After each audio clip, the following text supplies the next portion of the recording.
এটাতে লজ্জা পেয়ে যা বললেন বিরাট কোহলি। কোহলিদের ১৮০ রানের বিশাল ব্যবধানে হারিয়ে প্রথমবারের মতো চ্যাম্পিয়ন্স ট্রফির শিরোপা ঘরে তুললেন সরফরাজ বাহিনী। ট্রফির ফাইনালে কেনিংটন ওভালে পাকিস্তানের কাছে কোনো পাত্তাই পায়নি ভারত।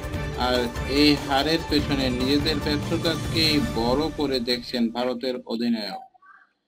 কোহলির মতে, হেভিওয়েট এই ম্যাচে তার দল ব্যাটিং, বোলিং ও ফিল্ডিং এই ৩ বিভাগেই নিষ্প্রভ ছিল বলেই লজ্জার এই হারটি মেনে নিতে হয়েছে। পাকিস্তানের বিরুদ্ধে হারের পর কেনিংটন ওভালে ম্যাচ পরবর্তী সংবাদ সম্মেলনে বিরাট বলেছেন, আমাদের এই হার ভুলে গিয়ে সামনে এগিয়ে যেতে হবে, ভুল থেকে শিক্ষা নিতে হবে, নিজেদের শক্তি অনুযায়ী রান তাড়া করার সিদ্ধান্ত নিয়েছিলাম, নিজেদের সেরাটা দেওয়ারই চেষ্টা করেছি, কিন্তু ওরা আজ উজ্জীবিত ক্রিকেট খেলেছে।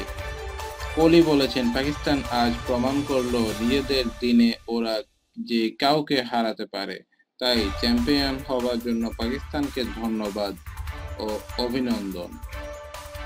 ফাইনালে আমরা ব্যাটিং, বোলিং ও ফিল্ডিং এই বিভাগেই ব্যর্থ ছিলাম, তাই হেরে গিয়েছি। ধন্যবাদ সবাইকে।